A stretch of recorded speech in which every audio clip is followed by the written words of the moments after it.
শুরুতে একটা কথা বলি, আমাকে যখন তারা কাফেররা সর্বরকম চেষ্টা করে যখন নাকি আমাকে হিন্দু করতে পারল না, তখন আমাকে মেরে ফেলার জন্য একে একে 3টা বান মারে। যে একটা বানই সহ্য করা মুশকিল, সেখানে 3টা বান মারে। বান মানে বোঝেন? বান মারা বোঝেন? আমাদের রসুলকেও তো মারা হয়েছিল নাকি? তারপর থেকে এমন একটা সময় চলে আসছিল আমার লাইফে যে আমি কথাটাও বলতে পারতাম না, মুখ থেকে কথা বের হতো না। শুধু তাই নয়, আমার উচ্চারণেও একটু সমস্যা হয়। আমি আজকের বক্তা না, যখন মুসলিম হয়েছিলাম 2003 সালে, যখন বয়স 10 বছর, তখন থেকেই আল্লাহ তাআলা স্টেজের জন্য আমাকে কবুল করেছেন। মাঝখানে তারা আমার উপর নির্যাতন শুরু করে দেয়, যার কারণে আমি এই জগৎ থেকেই সরে গিয়েছিলাম। ঈমানটা ছিল কিন্তু আমল একটুও ছিল না। আসসালামু আলাইকুম ওয়া রাহমাতুল্লাহ। কেমন আছেন সবাই? আলহামদুলিল্লাহ ভালো আছি। অনেক দূর থেকে আপনাদের মাঝে হাজির হয়েছি। আসতে সময় লাগার কথা 3.5 ঘন্টা, সেখানে 12 ঘন্টা লেগে গেছে।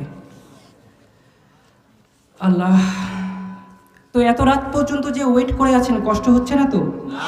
কষ্ট হচ্ছে না তো?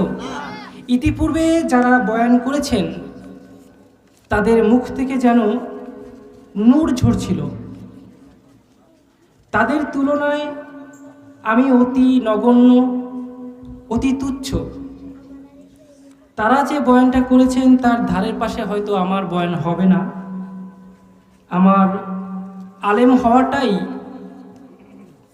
অনেক নির্যাতন, অনেক কষ্ট, অনেক দুঃখের উপর আমি আলেম হয়েছি।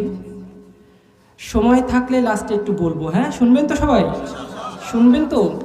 আমি আমার লাইফ হিস্টোরি বলি না, তার কারণ হচ্ছে এই লাইফ হিস্টোরি নিয়ে ইনশাল্লাহ সিরিয়াল আসবে। সিনেমা দেখেন না সিরিয়াল, সেই সিরিয়াল আসবে ইনশাল্লাহ। এই জন্য লাইফ হিস্টোরি আগে কোথাও বলি না। আর লাইফ হিস্টোরি বললে হয় কি, আমার নিজেরও মন মানসিকতা নষ্ট হয়ে যায়। বক্তার চোখে যদি পানি চলে আসে তখন তার কণ্ঠ ভেঙে যায়, আর সামনের শ্রোতারা তো উঠতেই চায় না। এই জন্য এটা বলি না, কিছুটা বলবো ইনশাল্লাহ। তো এই মুহূর্তে এই মাইকের সাউন্ড যত দূরে যাচ্ছে, যদি কোনো মুসলমান ভাইয়ের কানে এই সাউন্ড পৌঁছে যায়, আপনি ময়দানে চলে আসবেন। যেখানে কোরআনের আলোচনা হয় সেখানে কোনো মুসলমান ঘরে ঘুমায় থাকতে পারে না, ঠিক কি না? কারণ কি?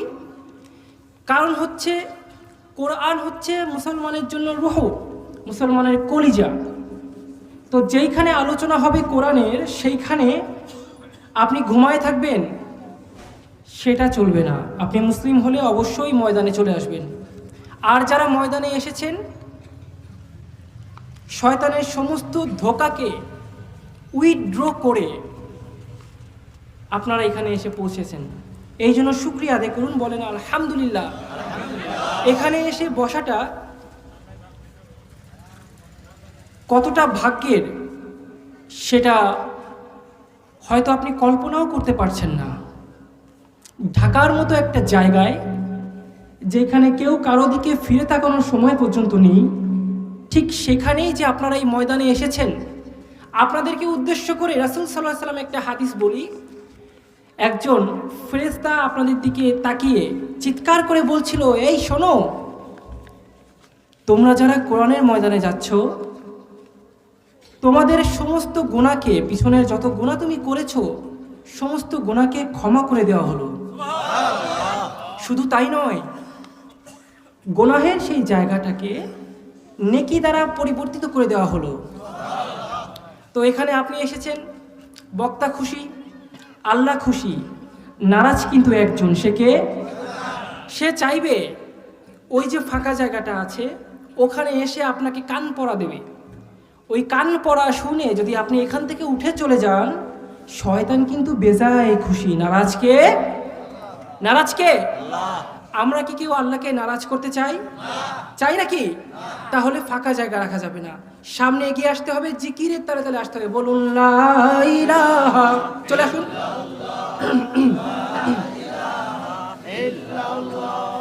লা ইলাহা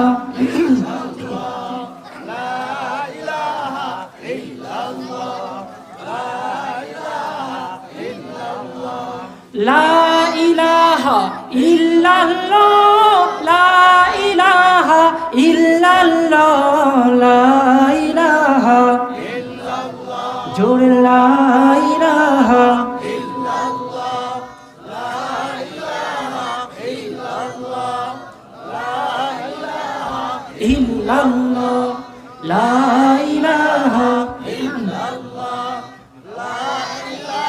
ওই যে ফাঁকা জায়গা পূরণ করেন, শয়তানের কোনো জায়গা হবে না। চলে আসুন সামনে ভাই, চলে আসুন, চলে আসুন। ইল্লাল্লাহ